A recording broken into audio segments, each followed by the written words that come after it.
সবচেয়ে উত্তম ইবাদত হলো বন্ধু সময় মতো নামাজ আদায় করা আর মা বাবার সাথে উত্তম ব্যবহার করা।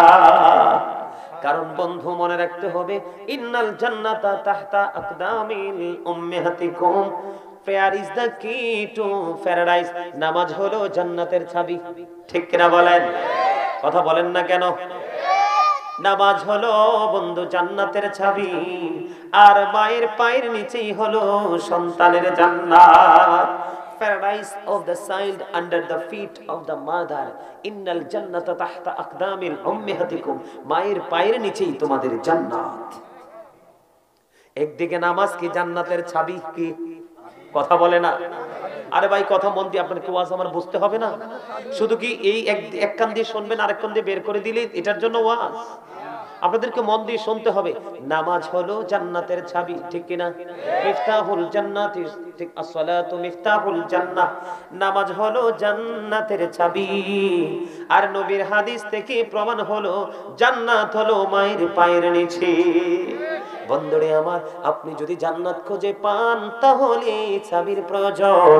আপনি যদি জান্নাতি খুঁজে না পান চাবি দিয়ে কি হবে? ঠিক কিনা বলেন? ওয়াজটা কিন্তু বুঝে নিতে হবে। আমি একটুখানি ছোট্ট করে মা বাবার বন্ধু, মা বাবাকে কতটুকু ভালোবাসতে হবে, মা বাবার পাওয়ার কতটুকু বন্ধু। আল্লাহর কোরআন কি লৌহে মাহফুজের কোরআন, অমীয় বাণী, দা হোলি কোরআন, পবিত্র গ্রন্থ। এই গ্রন্থে আপনারা একটাবার নজর দিয়ে দেখেন, আল্লাহ প্রথম বলেছেন উবুদুল্লাহ, তোমরা আল্লাহর ইবাদত করো। ওয়ালা তুশরিকু বিহি শাইয়্যা ওয়া বিল ওয়ালিদাইনি ওয়ালা তুশরিকু বিহি শাইয়্যা, তোমরা আল্লাহর সাথে কাউকে শরীক করিও না, কোন বস্তুকে, কোন জিনিসকে এডজাস্ট করো না। ওয়াবিল ওয়ালিদাইনি ইহসানা, মা বাবার কথা সেই কোরআনে আল্লাহ বলেছে। এখান থেকে কি বোঝা যায় না মা বাবার দাম বন্ধু অতুলনীয়? ঠিক কিনা বলেন? শুধু কোরআন নয় বন্ধু, হাদিস শরীফের মধ্যে আমার নবী বলেছেন ইন্নাল জান্নাতা তাহতা আকদামিল উম্মাহাতিকুম, তোমাদের মায়ের পায়ের নিচে তোমাদের জান্নাত। জোরে জোরে বলেন না সুবহানাল্লাহ, আর জোরে বলেন না সুবহানাল্লাহ। বলেছেন কে? Paradise of the child under the feet of the mother, মায়ের পায়ের নিচেই বন্ধু সন্তানের জান্নাত। এবার আপনাদেরকে আমি আরেকটা হাদিস শরীফের কাছে বন্ধু নিয়ে যাব। আমার নবীকে যখন প্রশ্ন করা হলো, ইয়া রাসূলুল্লাহ, ইয়া হাবিবাল্লাহ, নবী গো, ও প্রাণের নবী, আমার কাছ থেকে সবচেয়ে উত্তম ব্যবহার পাওয়ার হক কার বেশি? এবার আমার নবী উত্তর দিয়ে দিলেন বন্ধু, ক্বালা উম্মুকা, তোমার মা, ইউর মাদার। তারপরে বলা হলো ক্বালা সুম্মা মান, তারপরে কে? তার মানে নেক্সট কে? তারপরে পরে আবার প্রশ্ন করলেন, তারপরে কে? নবীকে প্রশ্ন করা হলো ক্বালা সুম্মা মান, তারপরে কে? নেক্সট টাইম কে? আমার নবী বললেন ক্বালা উম্মুকা, তোমার মা, ইউর মাদার। আবার নবীকে প্রশ্ন করা হলো, ইয়া রাসূলুল্লাহ, ইয়া হাবিবাল্লাহ, নবী গো, ক্বালা সুম্মা মান, তারপরে কে? নেক্সট টাইম কে? আমার নবী বললেন ক্বালা উম্মুকা, তোমার মা, ইউর মাদার, তোমার মা। আবার প্রশ্ন করা হলো ক্বালা সুম্মা মান, নেক্সট কে? এবার নবী বললেন ক্বালা আবুকা, ইউর ফাদার, তোমার বাবা। জোরে বলেন না সুবহানাল্লাহ। এই জন্য বন্ধু আমি বলবো, গজল শুনবেন? সবাই শুনতে রাজি আছেন? আরো জোরে। গজল শুনলে তো হাদিয়া লাগে, গজল গাইলে হাদিয়া দিতে হইব কিন্তু। দেখছেন নি? এই আওয়াজ কিন্তু স্লো হয়ে গেছে। এটা তো ইন্টারভিউ, পরীক্ষা, প্রাথমিক ইন্টারভিউ। সভাপতি আছে? আরে হ্যাঁ, তো তার লগে বইছে, বটটা দিব। এটা নি সভাপতি? দেখছেন নি নিজের কাদের মধ্যে ফললে কেমনে আরেকজনের কাঁধে তুলি দে জোয়াল। কথা কন না কিনলে আই তো মনে করছি নেতা সাহেব।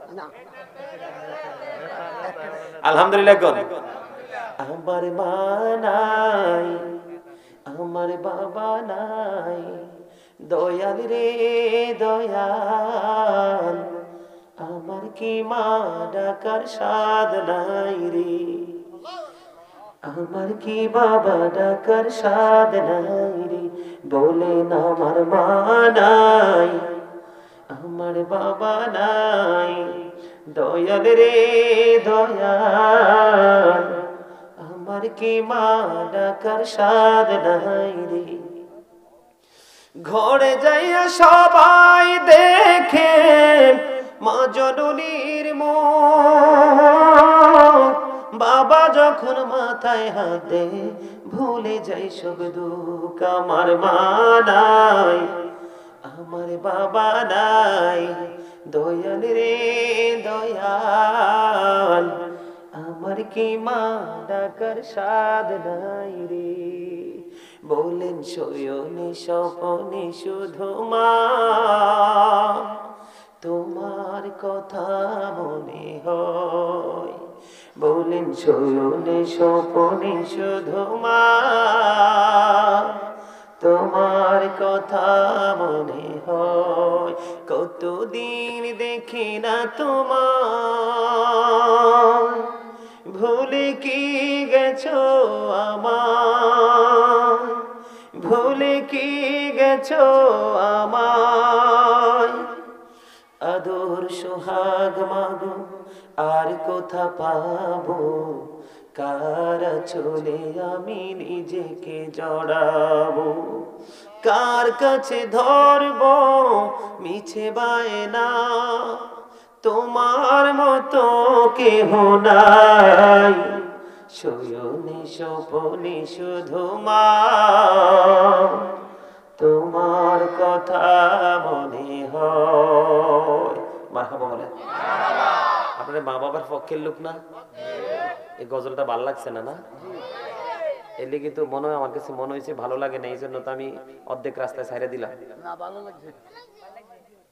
বন্ধুরে আমার, আমার নবী, আপনার নবী, দো জাহানের বাদশা নবী, সরকারে মদিনা।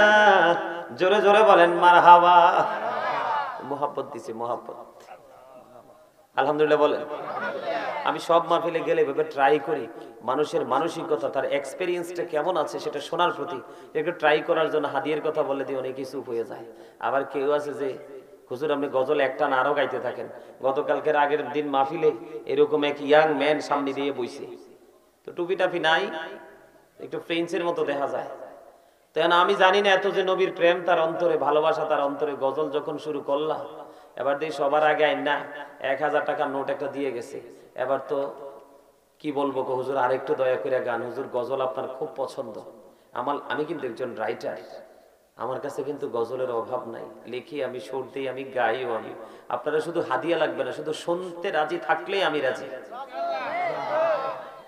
রাজি থাকলে রাজি, তাইলে ডাকা হয় কাজী, ঠিক কিনা? আপনারা যখন রাজি থাকবেন শুনতে, আর আমিও, আমারও আল্লাহ দিছে সার্ভিস দেওয়ার মতো সেই মেন্টালিটি আছে। মারহাবা বলেন। আল্লাহ আমার ভাইয়ের ভালোবাসাকে কবুল করে নিক, আমিন। বন্ধুরে আমার, একবার বলছে মায়ের কথা, দুইবার বলেছে মায়ের কথা, তিনবার বলেছে মায়ের কথা, এবার 4 নম্বরে নবী বললেন বাবার কথা। বাবার কথা একবার বলাতে বন্ধু মন খারাপ করার কোনো কিছু নেই। যে সন্তানটা বাবার অবাধ্য, সেই সন্তানটা আমার আল্লাহরও অবাধ্য। আমার নবী বলেছেন তোমরা তোমাদের বাবার অবাধ্য হয়ো না, বাবার কলিজায় তোমরা কোনো আচরণ দিয়ে তোমরা কষ্ট দিও না, বাবার কলিজায় তোমরা ব্যথা দিও না। কারণ বাবাকে যে ভালোবাসবে আল্লাহ তাকে ভালোবাসবে, বাবাকে যে ভালোবাসবে না আল্লাহ রাব্বুল আলামিন সেই সন্তানকে ভালোবাসতে পারবে না। এখন অনেকেই মনে মনে বলতে পারে, বলো হুজুর আমার বাবাও নাই গো, মাও নাই, মাও নাই, বাবাও নাই, আমি কেমন করে ভালোবাসবো গো? আমার নবী সেই ভালোবাসার ট্রেনিং পর্যন্ত বন্ধু দিয়ে দিয়েছে। আপনার মা চলে গেছে, মাকে ভালোবাসার রাস্তা নবী দেখিয়ে দিয়েছেন। কারো মা নাই, কারো বাবা নাই, কারো মা আছে বাবা নাই, কারো বাবা আছে মা নাই। এইরকম আমাদের মধ্যে অনেকে আছে, আছে না নাই? কারো আবার মা বাবা কেহ নাই রে, কারো আবার মা বাবা দুইজনে পৃথিবীর বুকে বেঁচে আছে। বন্ধু, মায়ের আঁচল যার জীবন থেকে একবার হারিয়ে গেছে রে, হাজার নারীর চেহারা দেখলো বন্ধু মায়ের আঁচলের মতো মনে হয় না। বন্ধু, একবার মানুষের জীবন থেকে যে বাবা হারিয়েছে রে, রাস্তাঘাটে দোকানপাটে সমনিতে কত জায়গায় কত পুরুষের চেহারা দেখা যায় রে, বাবার চেহারা বন্ধু কোথাও খুঁজে পাওয়া যায় না। আজকে সকালে ঢাকা থেকে আমার এক ভক্ত আমাকে ফোন দিয়ে বলে, হুজুর আমি আলোচনায় শুনেছি আপনি আপনার মাকে অনেক বেশি ভালোবাসেন, বাবাকে ভালোবাসেন। হুজুর দোয়া চাই গো, আজকে কয়দিন হলো আমার মাটা পৃথিবী ছেড়ে চলে গেছে। ছেলের কান্না, বন্ধু যে একবার হারাইছে সে বোঝে এই জীবনে কত বড় নেয়ামত যে বন্ধু হারিয়ে গেছে, ঠিক কিনা বলেন? আমার ভাই যেহেতু মহব্বত করে একটু হাদিয়া দিয়েছে বন্ধু, আমি আরেকটা গজল শুনিয়ে তারপরে পুনরায় আবার আলোচনায় যাবেন কিনা? আমার সাথে পারলে সবাই একটু গাইবেন বন্ধু। দৌড়া কই পাবি ও মূল্য রতন, আমার মায়েরই মতন রে নাই দৌড়দি। আমার মায়ে ময়রা গেলে আমি কাকে ডাকব মা মা বলে, মা মা গো। ও সে কত কষ্ট করলেন মাই আমার লালনার পালন রে নাই দৌড়দি। যে সজনে কান্দে লয়া আমি কোথায় যাব মাকে নিয়া, ও খোলে দাও মায়ের মুখের কাফন, দেখি জনমের মতন রে নাই দৌড়দি। অন্ধকার কবরের মাঝে কি জানি কি আজাব হবে, ও সে মাফ করে দাও আল্লাহ মাবুদ আমার জনম দুঃখিনী মাকে নাই দৌড়দি। মারহাবা বলেন না, আরো জোরে বলেন মারহাবা। বন্ধুরে আমার বলতে চেয়েছিলাম, মাও নাই বাবাও নাই, হুজুর কেমন করে সেবা করব? ছোট্ট কালে মা হারিয়েছি, বাবা হারিয়েছি, এখন আমি টাকাওয়ালা পয়সাওয়ালা হয়েছি গো, আমি কেমন করে মা বাবাকে ভালোবাসবো? আল্লাহ বলেছে ওয়াবিল ওয়ালিদাইনি ইহসানা, আল্লাহ বলেছে ভালোবাসার বন্ধু সিস্টেম আমার নবী শিখিয়ে দিয়েছেন। বন্ধু বনু সালামা গোত্রের এক ব্যক্তি এসে আমার নবীকে প্রশ্ন করলো, হাদিস শরীফের মধ্যে এসেছে, নবী গো আমার মা বাবা পৃথিবীর বুকে কেউ নাই গো, আমি কেমন করে তাদের সেবা করতে পারি? আমার নবী বলেছেন তাদের জন্য তোমরা দোয়া করো। জোরে বলেন না সুবহানাল্লাহ। কি করো? তাদের জন্য তোমরা দোয়া করো, তাদের জন্য তোমরা মাগফিরাত কামনা করো। তারা যে ওয়াদা দিয়েছে ওয়াদা তোমরা যথাযথভাবে পালন করো। সবচেয়ে বড় নিয়ামত হলো বন্ধু যার মা নাই, মা যাকে বেশি ভালোবাসতেন, যার সাথে বেশি মধুর সম্পর্ক ছিল, মায়ের আত্মীয়র সাথে তোমরা একটা ভালো সম্পর্ক রাখো। যার বাবা নাই, বাবার যে মহব্বতের মানুষ আছে, ওই মহব্বতের মানুষের সাথে তোমরা বেশি বেশি করে সম্পর্ক রাখো, তাহলে মা বাবার সাথে উত্তম আচরণ হবে। তাদের জন্য দান করবা, তাদের জন্য দোয়া করবা, তাদের চুক্তি ওয়াদা তোমরা পালন করবে। এটা আমার নবী বন্ধু আমাদেরকে শিখিয়ে দিয়েছেন। জোরে জোরে সুবহানাল্লাহ। বিশেষ করে বন্ধু প্রত্যেকটা জুমার দিনে জুমার নামাজ শেষ করে যাদের মা নাই বাবা নাই, আপন হারিয়ে গেছে, ওনার কবর বন্ধু জিয়ারত করবেন। আল্লাহর নবী বলেছেন যে এই সন্তান প্রত্যেকটা জুমার দিনে বাবা মার কবর জিয়ারত করবে, এই সন্তানটাকে মা বাবার বাধ্য সন্তান হিসেবে আল্লাহ কবুল করে নেবে। জোরে জোরে বলুন না সুবহানাল্লাহ, আরো জোরে বলেন না সুবহানাল্লাহ। আল্লাহর নবী একটা শব্দ বন্ধু তিনবার ব্যবহার করেছেন, রগিমা আনফুন সুম্মা রগিমা আনফুন সুম্মা রগিমা আনফুন। আল্লাহর হাবিব এই শব্দটাকে তিনবার ব্যবহার করছে। কয়বার? নবী বলেছে হতভাগা সে, হতভাগা সে রে, হতভাগা সে। তিনবার বন্ধু শব্দটা ইউজ করেছে আমার নবী। প্রশ্ন আসতে পারে, কে গো নবী, কে গো হতভাগা সে? আমার নবী যিনি সরকারে মদিনা, আল্লাহর প্রিয় হাবিব, হাবিবুল্লাহ, তিনি একে একে তিনবার বলেছেন হতভাগা সে, হতভাগা সে, হতভাগা সে। কে গো সেই হতভাগা? নবী বলেছে, বাবা মা দুইজনকে পেয়েছে অথবা একজনকে পেয়েছে, তাদেরকে সম্মান করে, আদর করে, ভালোবেসে, তাদের সাথে সৎ ব্যবহার করে সে জান্নাতি হতে পারলো না। তার চেয়ে বড় হতভাগার কেউই হতে পারলো না। আজকে আমাদের দেশে সেই হতভাগা সন্তান আছে না নাই? ঘরে ঘরে, বাড়ি বাড়ি বন্ধু সেই হতভাগা সন্তান। এখন আপনারা প্রশ্ন করতে পারেন, বলে হুজুর সন্তানগুলো কেন হতভাগা হয়? কারণ হলো, মা বাবা সন্তান জন্ম হওয়ার পরে সন্তানের কিছু দায়িত্ব আছে। এই দায়িত্ব যদি যথাযথভাবে পালন করতে পারে, তাহলে এই সন্তানগুলো বন্ধু মানুষের মতো মানুষ হয়ে যায়। বাবা মাকে দায়িত্ব পালন করতে হবে। সন্তান যখন পৃথিবীতে আসবে বন্ধু, পৃথিবীতে আসার পরে আমার নবী বলেছে বাচ্চার কানের মধ্যে আযান দিতে হবে। আমার নবী হাসান রাদিয়াল্লাহু তাআলা আনহু যখন পৃথিবীতে আসলো, আযানের নাই তার কানে আযান দিয়েছিল। সুবহানাল্লাহ। আমার নবী বলেছেন 7 দিন যখন হবে, পুত্র সন্তান হলে তোমরা বন্ধু, তোমরা কি করতে হবে? 1 বছরের 2টা ছাগল দিয়ে বাচ্চার আকিকা দিতে হবে, মাথার চুল ফেলে দিতে হবে এবং তার নাম রাখতে হবে বন্ধু। কন্যা সন্তান হলে 1 বছরের একটা ছাগল দিয়ে বন্ধু আকিকা দিতে হবে। আমার নবী বলে দিয়েছেন বন্ধু, প্রথম লোক যিনি আল্লাহর কাছে একটা আমল তিনি দাঁড় করিয়ে দিলেন উসিলা হিসাবে, সেই আমলটা হলো বন্ধু, তিনি আর জীবনে তিনি একজন কাঠুরিয়া লাকড়ি কাটতো। তোমরা উনি প্রতিদিন লাকড়ি কাটতে যায়, লাকড়ি কুড়িয়ে এনে তার বাসার মধ্যে দুধ দোহন করত, দুধ দোহন করে মা বাবাকে খাওয়াতো। একদিন লাকড়ি কাটতে গিয়ে বন্ধু কাঠুরিয়ার দেরি হয়ে গেল। দেরি করে এসে দেখে মা বাবা ঘুমিয়ে গেছে। এবার তিনি বন্ধু লাকড়িগুলো রাখলেন, লাকড়িগুলো রাখিয়া এবার দুধের পাত্র হাতে নিলেন, যেটার মধ্যে দুধ দোহন করবে। এবার এই দুধ দোহন করার জন্য পাত্র নিয়ে চলে গেলেন, যাইয়া দুধ দোহন করলো। দুধ দোহন যখন শেষ হলো, ওনার বাচ্চা পায়ে ধরে রেখে রেখে বলে, বাবা গো, বাবা একটুখানি দুধ দাও, আমি একটু দুধ পান করব।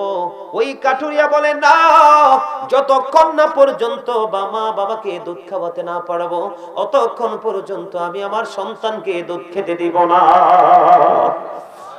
বন্ধুরে আমার, ওই কাঠুরিয়া সারাদিন সারা রাত সারাদিন পাহাড়ে কাঠ কেটে এসলো। রাতের বেলা মা বাবা যে রুমের মধ্যে ঘুমিয়ে আছে, এই রুমের দরজার মধ্যে বন্ধু দাঁড়িয়ে আছে। মা বাবা ঘুমায়, ডাক দেয় না, মা বাবাকে ডাক দেয় না। ঘুমের মানুষকে ডাক দেওয়াটা উচিত হবে না, ডাক দেয় না, মা বাবা ঘুমায়।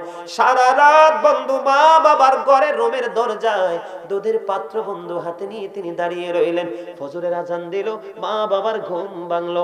এবার তারা ফ্রেশ হয়ে বন্ধু নামাজ পড়লো, ইবাদত করলো। তখন সন্তান মা বাবাকে দুধ পান করালো। আজকে এই সন্তান সফরে গিয়ে কোথায়? পাহাড়ের গুহায়। দরজার মধ্যে বিশাল পাথর, কেউ সরাতে পারবে না। আল্লাহকে ডাক দিয়ে বলল, মনিব, মনিব, ওই দিন যে মা বাবার প্রতি ভালোবাসা শ্রদ্ধা দেখিয়েছিলাম, এটা একমাত্র তোমাকে খুশি করার জন্য। আজকে মা বাবার ওই দিনের সৎ ব্যবহারের উসিলায় আজকের এই বিপদ থেকে তুমি উদ্ধার করে দাও। বন্ধু দোয়া শেষ হইতে দেরি রে, এবার নজর দিয়ে চাইয়া দেখে পাথরটা একটুখানি সরে গেছে। আল্লাহর কুদরতি ভাবে বন্ধু পাথরখানে সরে গেছে। আরো 2 জন তো আছে, 2টা কি বলবো নাকি রেখে যাব? বন্ধু 2 নাম্বারটা হলো বর্তমান যুবক যুবতীদের জন্য এক্সাম্পল।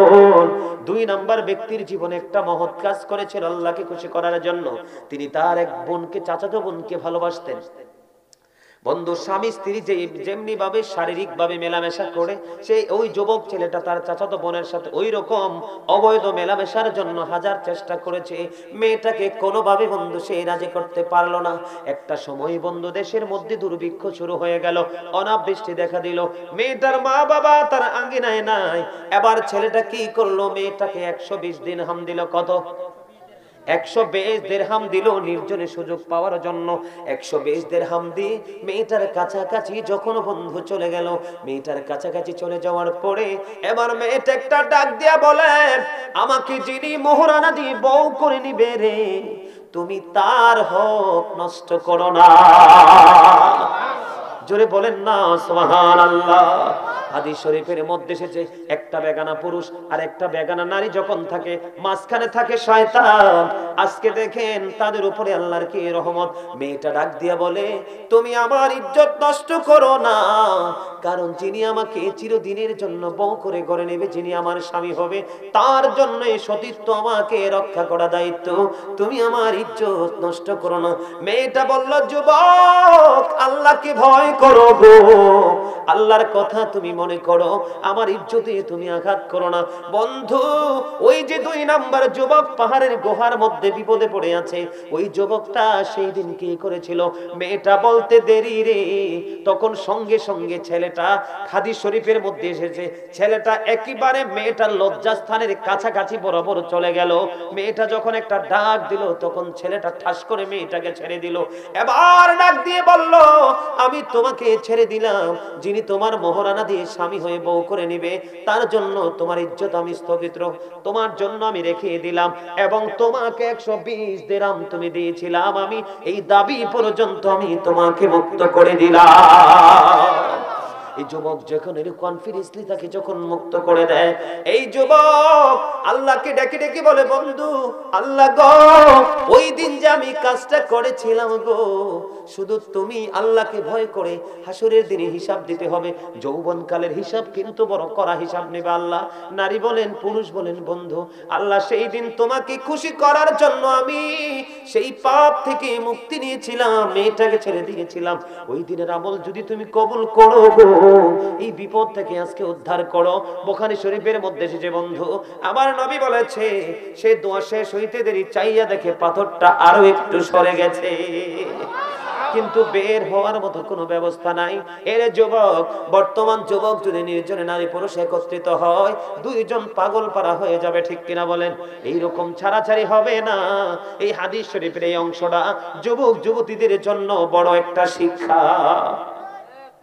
3 নাম্বার ব্যক্তি বন্ধু, তার আমল ছিল, আমাদের দেশে কাজের লোক দিয়ে আমরা কাজ করাই না, এই রকম বন্ধু 3 নাম্বার লোকটা কাজের লোক দিয়ে কাজ করিয়েছিলেন। সবাই মজুরি নিয়ে চলে গেল, বেতন নিয়ে চলে গেল, কিন্তু একটা লোক সেই কাজের বেতন নিল না। অনেক দিন পরে এই লোকটা, মজুরিহীন মানুষটা আসলো মালিকের কাছে, আপনার কাছে আমার মজুরি বাকি রয়ে গেছে, এটা রিটার্ন দেন আমাকে, আমি ফিরে পেতে চাই। এবার বন্ধু ওই 3 নাম্বার লোকটা বলল, ওই যে মাঠের দিকে নজর দিয়ে দেখো, মাঠের মধ্যে যতগুলো ওট বেকরা, ওট বকরি বেড়া দেখা যায়, এই সবগুলো তোমার।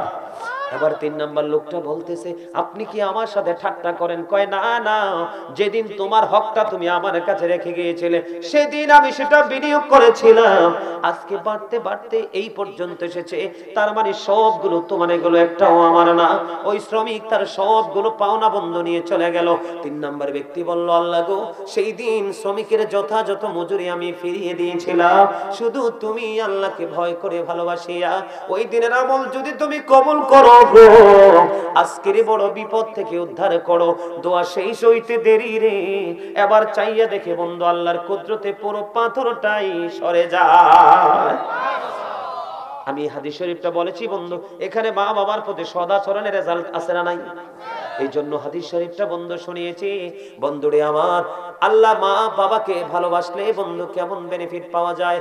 মক্কাতুল মুকাররমায় মায়ের পাগল সন্তান মাকে কাঁধে করে বন্ধু খানায় কাবাটা, মা চলতে পারতো না, হাঁটতে পারতো না, বিশ্বস্ত সূত্রে বন্ধু জানতে পেরেছে, মাকে কাঁধে করে 7 বছর পর্যন্ত খানায় কাবা বন্ধু তাওয়াফ করালো সন্তান মাকে কাঁধে করে। এবং 7 বছর পরে সাদিকুত তাইয়ার নামে এক আবেদের সঙ্গে দেখা হলো। আবেদকে একটা ডাক দিয়া বলল, আপনি বলেন না, আমি 7 বছর পর্যন্ত আমার মাকে কাঁধে করে আমি খানায় কাবা তাওয়াফ করিয়েছি, আপনি বলে দেন আমার মায়ের ঋণ, দুধের ঋণ শোধ হয়েছে কিনা। এবার সাদিকুত তাইয়ার একটা ডাক দিয়া বলে, তুমি 7 বছর নয়, তোমার হায়াত যদি 50,000 বছর হয়, কত বছর? তোমার হায়াতি জিন্দেগি যদি 50,000 বছর হয়, এই 50,000 বছর যদি তুমি তোমার মাকে খানায় কাবা তাওয়াফ করাও, তারপরেও একটা রাত্রে যে মায়ের স্তন চেপে ধরে দুধ পান করেছো, একটা রাতের দুধের ঋণ তুমি শোধ করতে পারবা না। বন্ধু, এই দক্ষিণ বালিমুড়ি গ্রামের যুবকগুলো, আমি তোমাদেরকে বলতে চাই, এই মায়ের কলিজায় আঘাত দিও না বন্ধু। মায়ের জীবনটা তেজপাতার মতো করে ফেলে সন্তানের সুখের জন্য। বাবার জীবন সকাল থেকে বিকাল পর্যন্ত ঝড় তুফান বৃষ্টি শুধু সন্তানের মুখে হাসি ফোটানোর জন্য, সন্তানকে ভালো খাবারের জন্য। পৃথিবীর এমন কোন বাবা নাই যে তার সন্তানের হাসি মুখ চায় না। পৃথিবীতে এমন কোন মা নাই যে তার সন্তানকে সুখে দেখতে চায় না। মা বাবার সাধ্য পরিমাণ বন্ধু চেষ্টা করে। এই মা বাবার কলিজায় বন্ধু আগুন দিও না, তোমার ভবিষ্যৎ দুনিয়া খেরাত পরে ছাই হয়ে যাবে। ঠিক কিনা বলেন বন্ধুরে আমার? ওই যে হাদিস শরীফের মতো, মুসা নবীর জামানায় মুসা কালিমুল্লাহ একদিন ডেকে ডেকে বললেন, আল্লাহ গো, মুসা তো আল্লাহর সাথে কথা বলতো জানেননি? মুসা নাম আল্লাহ 1,24,000, মতান্তরে 2 লক্ষ, মতান্তরে 3,24,000 নবী রাসূলের মধ্যে আল্লাহ 8 জন নবীকে স্বর্গীয় উপাধি দিয়েছে। কয়জন? 8 জন নবী। এর মধ্যে একটা নবী হলো মুসা কালিমুল্লাহ। মুসা স্পোক টু আল্লাহ, মুসা আল্লাহর সাথে কথা বলেছেন। মুসা নবী একদিন ডেকে ডেকে বলল, আল্লাহ গো, আমার উম্মতের মধ্যে কে সর্বপ্রথম আমার সাথে জান্নাতে যাবে? এবার আল্লাহ রাব্বুল আলামিন মুসাকে মেসেজ দিয়ে দিল, মুসা রে, বলক শহরে চলে যাও, ওখানে যাইয়া দেখো তোমার সাথে যে প্রথম জান্নাতে যাবে তুমি তাকে দেখতে পাবে, তার পরিচয় জানতে পারবে। আল্লাহ গো, তার নামটা কি? এবার মুসা নবী আল্লাহর ইশারা পেয়ে চলে গেল। বলো কি? ও বন্ধু, সেখানে যাইয়া দেখলো যে লোকটা মুসা নবীর সাথে সর্বপ্রথম জান্নাতে যাবে, ওই লোকটা হলো বন্ধু, তার নাম হলো আলী বিন মুআফিক। সে হলো একটা কসাই। কি কসাই? সে কি? আমরা এই দেশের মানুষ কসাইকে ভালো চোখে দেখে না কালো চোখে? কথা বলেন না কেন? কোন চোখে দেখে? কসাইয়ের সাথে ভালো মানুষ আত্মীয়তা করতে চায় না। ঠিক কিনা বলেন বন্ধু? কোন কর্মই বন্ধু খারাপ না যদি সে সঠিক যথাযথভাবে করে। বন্ধুরে আমার, এবার মুসা কালিমুল্লাহ বলো কি চলে গেল, যাইয়া দেখে ওই যে মুসা নবীর সাথে যিনি জান্নাতে প্রথম যাবে, তার চেহারাটা একেবারে বন্ধু বিশ্রী কুশ্রী চেহারা। মুসা নবী বলে, আল্লাহ গো, এত বিশ্রী চেহারার মানুষ আমি আমার জীবনে দেখিনি গো আল্লাহ। এই মানুষ কোন আমল দিয়ে আমার সাথে প্রথম জান্নাতে বন্ধু হয়ে থাকবে? আল্লাহু আকবার। আর জোরে বলেন না আল্লাহু আকবার। এবার মুসা নবী যখন প্রশ্ন করলো, আল্লাহ তাকে উত্তর দিয়ে দিল। যথাযথ সময় পৌঁছে গেল। এবার মুসা নবী বসে রইছে বন্ধু, দেখতেছে আলী বিন মুআফিক কেমন করে মায়ের দিদার হাসিল করবে, কেমন করে আমি মুসার বন্ধু হয়ে জান্নাতে যাবে, আমার জানার দরকার আছে বন্ধু। এবার কি করলেন? মুসা কালিমুল্লাহ বসে বসে সবকিছু দেখলেন। তার গোশত বিক্রি করা শেষ হলো। একটা প্যাকেট তার হাতে নিল বন্ধু। প্যাকেটটা হাতে নিয়ে বাড়ি পর্যন্ত চলে গেল। যাইয়া মুসা নবী দেখলো একেবারে মাটা বৃদ্ধ, হাঁটতে পারে না, চলতে পারে না বন্ধু। মাকে পরিষ্কার পরিচ্ছন্ন করলো। এবার রুটি বানাইয়া প্যাকেটের মধ্যে পোটলার মধ্যে ছিল গোশত রান্না করলো মায়ের জন্য বন্ধু। রুটি বানাইয়া মাকে খাওয়াইলো। মাকে খাওয়ানোর পরে এবার ওই আলী বিন মুআফিক চলে গেল বন্ধু, সে ফ্রেশ হওয়ার জন্য, পবিত্র হওয়ার জন্য। এবার বুড়িমা হাত তুলে বসে আছে। মুসা কালিমুল্লাহ দেখে বলে, বুড়িমা বলো গো, তুমি 2 হাত তুলে কি দোয়া করেছো? এবার ওই বুড়িমা উত্তর দিল, আপনি কে গো? মুসা কালিমুল্লাহ বলল, আমি এই জামানার নবী মুসা কালিমুল্লাহ। কয়, আমি সব সময় আল্লাহর কাছে দোয়া করি মনি, আমাদের নবী মুসা, আমার ছেলে আমাকে এত বেশি ভালোবাসে গো, এত বেশি মহব্বত করে, এত বেশি মায়া করে। আমি দোয়া করি আমার নবী মুসার সঙ্গে যেন বন্ধু হইয়া আমার এই সন্তান জান্নাতে যায়। এবার মুসা নবীর কাছে যখন মা তার মনের কথা খুলে বলল, এবার মুসা কালিমুল্লাহ ডাক দিয়ে বলে, বুড়িমা, তোমার দোয়া আল্লাহ রাব্বুল আলামিন কবুল করেছে। আমি আল্লাহর কাছে জানতে চেয়েছিলাম আমার সাথে কে গো জান্নাতি বন্ধু হয়ে যাবে আমার উম্মত। আল্লাহ রাব্বুল আলামিন তোমার এই ছেলে আলী বিন মুআফিকের খবর দিয়েছে। জোরে বলেন না সুবহানাল্লাহ। বন্ধুরে আমার, মায়ের সাথে ভালোবাসার সম্পর্ক যত রাখবে আপনারা দেখবেন এই এলাকার মধ্যে এমন যদি থাকে আপনারা দেখবেন মা বাবার সাথে সম্পর্ক ভালো একটা সন্তানের, এই সন্তানটা গরিব হলেও তার জীবন খুবই সুন্দর। আর মা বাবার সাথে সম্পর্ক ভালো না, কোটি কোটি টাকার মালিকও যদি হয় তার জীবনে অশান্তির কোনো শেষ থাকে না। এই পৃথিবীর বুকে বড় বড় নেতা বন্ধু, বড় বড় স্টার যারা আছে তাদেরকে বন্ধু খোঁজ নিয়ে দেখবেন এত বড় হওয়ার পিছনে প্রথম কৌশল হলো মা বাবার দোয়া এবং ভালোবাসা। বন্ধুরে আমার, আমি আপনাদেরকে বুখারী শরীফের হাদিসের আরেকটা অংশ আমি আপনাদেরকে শোনাবো। সেই হাদিস শরীফের অংশটা হলো বন্ধু, হাদিস শরীফের মধ্যে এসেছে তিনটা ছেলে বন্ধু কথা বলেছিল দোলনায়। কয়টা ছেলে? কথা বলে না কেন? তিনটা ছেলে। এর মধ্যে বন্ধু এই আলোচনার মধ্যে একটা ছেলের কথা উঠে আসবে, একটা ছোট্ট বাচ্চার কথা। জুরিজ নামে একজন আল্লাহর প্রিয় বুজুর্গ একজন বান্দা ছিল। আলেমরা জানে কিনা জানি না বন্ধু, বুখারী শরীফের মধ্যে এসেছে হাদিস খানা। জুরিজ এমন একজন আল্লাহওয়ালা বুজুর্গ ছিল, মানুষ যেমন জামাতে নামাজ পড়ে সে এমন নামাজ পড়ে তৃপ্তি পেত না বন্ধু। সে একা একা নির্জনে গিয়ে ইবাদত করতে পছন্দ করত। দেখবেন যত আল্লাহর ওলি তাদের ঠিকানা বন্ধু পাহাড়ে। কারণ আল্লাহ রাসূলের সাথে তাদের প্রেমের ডুরি, তাদের গোলামিতে কেউ তাদেরকে ডিস্টার্ব করতে পারবে না। এই জন্য আল্লাহ রাসূলের সাথে প্রেমের ডুরি বসে বসে বন্ধু নির্জনে লাগায়। জুরি যেমন একজন হাদিস শরীফ প্রমাণ করে বন্ধু, জুরি যেমন একজন বুজুর্গ এমন একজন আল্লাহওয়ালা ছিল রে, সে মানুষের ভিড়ে ইবাদত করে মজা পাইতো না।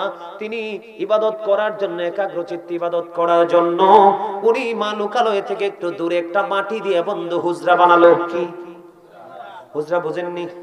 আপনাদের মসজিদের ইমাম সাহেবের আসেনি?